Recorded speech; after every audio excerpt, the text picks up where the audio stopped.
ஒன்றும் செய்ய முடியல. நான் ஒரு உபயோகமற்றவனாய் பயனற்றவனாய் போனேன் என்று சொல்லி நீங்க உட்கார்ந்து இருக்கலாம். இந்த குடும்பத்தில் நடக்கிற பிரச்சனைகளை எல்லாம் பார்த்தும் சரி செய்ய என்னால் முடியவில்லை.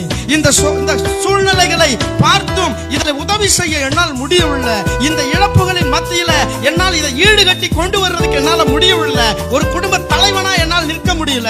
ஒரு குடும்ப தலைவியா என்னால் இருக்க முடியவில்லை. என்னுடைய காரியங்கள் எல்லாம் அற்று போய்விட்டது. நான் இன்றைக்கு செயலற்ற நிலைமையில் தான் இருக்கிறேன் என்று சொல்லி அமர்ந்து கொண்டிருப்பீர்கள். ஆனால் இந்த ராத்திரியில ஆண்டவராகிய இயேசு கிறிஸ்து உங்களை பார்த்து சொல்லுகிறார், எழுந்து படுக்கை எடுத்துக்கொண்டு நட, உன் துக்கம் சந்தோஷமாய் மாறினது. அல்லேலூயா, அல்லேலூயா. நான் ஒரு ஒன்றும் இல்லாம பிரயோஜனம் இல்லாம தான் வந்திருக்கிறேன். பிரயோஜனம் இல்ல, நான் பயன்படணும்னு நினைக்கிறேன், பயன்பாடுகள் இல்ல. நான் எப்படியாச்சும் முன்னுக்கு வரணும்னு நினைக்கிறேன், முன்னுக்கு வர முடியல.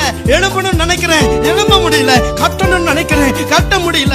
நடக்கணும்னு நினைக்கிறேன், நடக்க முடியல. சொந்த காலில் நிக்கணும்னு நினைக்கிறேன், நிக்க முடியலன்னு சொல்லி நீங்க சில காரியங்களை என்னால முடியலன்னு சொல்லி இருப்பீங்க. இன்றைக்கு ஆண்டவங்களுக்கு சொல்லுகிறாரு, உன் துக்கம் சந்தோஷமாய் மாறும், உன் படுக்கை எடுத்துக்கொண்டு